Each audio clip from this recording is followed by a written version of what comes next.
Okay. 1 year later is continuing here on the channel. We had bounced around top guys, mid-round guys, etc., a little bit, but because we have already talked about the Vancouver guy, in the first round at least, there are a few other Vancouver guys in the 2022 draft. We also talked about the Canadiens guy. Let's skip over to the prospect of my third favorite team from the top round picks. Let's go over Marco Kasper in today's episode of 1 year later, taken 8th overall by the Detroit Red Wings. Now, Kasper, in the 2021-2022 season, had a pretty good draft season, all things considered, but it's not one that will stand out right away as being too particularly amazing. Kasper, if we go over the profile, is a 6'1", 192-pound left-handed center, and in his draft year, he was playing out of the Regla BK system in the SHL. He's initially Austrian-born, so he represented Team Austria at the World Championships, had 2 assists in 7 games played, and that's great to see, the fact that he was able to suit up at the World Championships in general, but of course, Team Austria is not really the most dominant hockey nation in the world, so Kasper getting a spot on the team, it's a good learning opportunity, but he did play down in the lineup, hence the 2 points in 7 games played. He also produced pretty well against players in his own age range, 13 points in 12 games played for Regla's Junior 20 team. However, the bulk of his deployment came with the regular SHL club, 46 games played and 11 points. Also 6 points in 13 playoff games, so he actually did get a bigger role and more production in the postseason. But right off the bat, for Marco Kasper in the SHL, you might say the numbers weren't all too amazing, and that's probably true. It's just Kasper was a 17, 18-year-old player for most of the year, playing in the top league in Sweden and actually being given a sustained role. That's no easy feat, and you have to be at a certain level for the SHL to allow you to play. Okay, maybe not the league itself is going to allow you to play, but the team that you're on. The SHL is not a developmental league. The process and the overall progression of how things go in this league is depicted by wins and losses. You've got teams, GMs, and players that are making a bunch of money that want to go out there and ensure success for their teams. Therefore, you don't normally see 18 or 19-year-olds, let alone 17-year-olds, actually be given opportunities at this level. If you are 17 and you're playing a full SHL season, it's probably because you're pretty good. And for Marco Kasper, the point production wasn't there, but of course, he's a middle to bottom 6 center at 17 years old in the top pro men's league in Sweden. It's totally fine. Whilst in the SHL, Kasper proved to be just a very good, no-nonsense type of guy. A versatile player whom you could use in all situations. He was very defensively responsible, he was great in his own zone, you could play him on the penalty kill and have no worries, you could play him up in the lineup on the top 6 if you wanted to, and maybe even give him power play time at that. Marco Kasper, when he was playing against kids his own age, was a very strong point producer, but playing against men, he really had to hone out that defensive game. This is the 2022 draft guide's write-up on Marco Kasper. He is physical and capable along the boards. Even in terms of manipulation, he recognizes the angle of defenders coming at him and knows how to beat them and escape them. He passes to the right areas. He knows the next logical play in the offensive progression. He goes to the net hard and often, and with purpose, to screen, rebound, and score. He has good first touches, takes them inside when possible, and leads to the next play.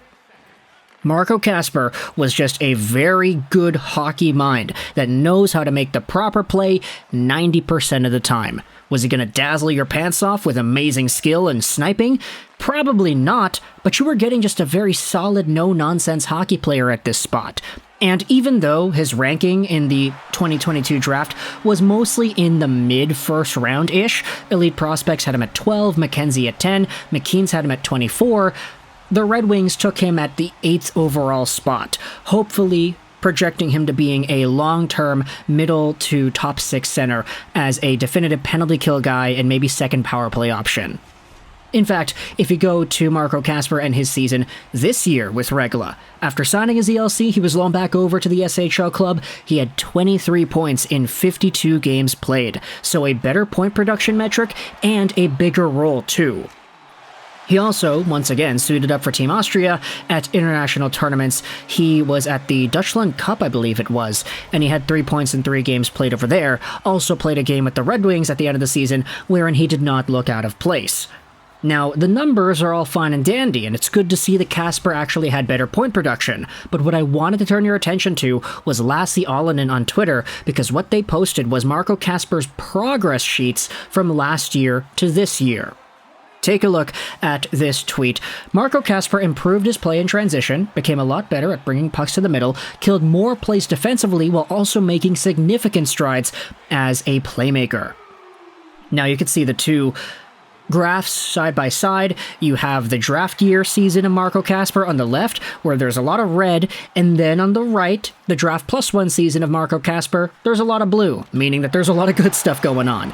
Now, it's kind of tough to read without actually diving deep into what these stats mean, but when it comes to passing, hey, he was making really good passes into the slot, he was getting more primary assists per 60 minutes, his transition metrics were much better in terms of controlled exits, how he was playing in the middle of the ice, how he would enter the zone with control of the puck, and how he was retrieving the puck in defensive plays. Marco Kasper took the no-nonsense type of play and just expanded upon that by being stronger as a puck facilitator, bringing the puck out of his own zone, bringing the puck into the offensive zone, and creating plays into the middle of the ice that result in better passes and scoring opportunities.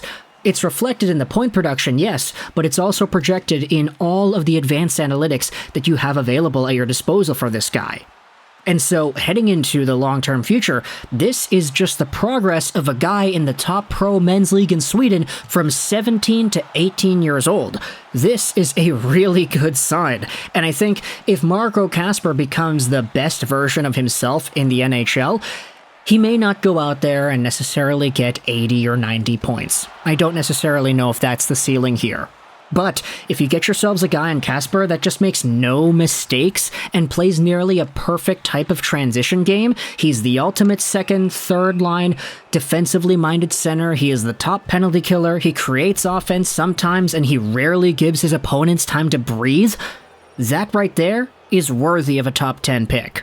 Now, you could debate whether or not some of the other guys in the 2022 draft who had higher offensive ceilings should have been drafted ahead, but at the end of the day, when it comes to the Red Wings filling out the rest of their center core, Larkin, Berggren, I guess you could say some of the other guys whom they've acquired that are also signed to long-term deals, like Andrew Kopp, for example, or JT Compher too, when it comes to all of these guys down the middle, Marco Kasper is going to be hopefully one of the better ones as he progresses throughout his NHL career.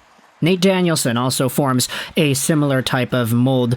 He was taken by the Red Wings in this prior year's draft. So when it comes to Marco Kasper, there's a lot of great development over here. He went from pretty much just a mistake-free center to an even better mistake-free center. A guy who creates better things offensively for his team, and whom the play just flows throughout in the defensive and neutral zones.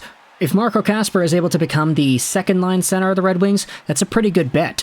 But if long-term he is the third-line center, it would mean that you have a very strong 1-2-3 down the middle. So, for Kasper and his development, let me know your thoughts in the comment section below. How do you feel about the Red Wings when they drafted this guy? How do you feel about his progression from last year to this year? Where do you think he's going to go in his NHL future? Let me know your thoughts in the comment section below. I hope you enjoyed this video. And bye.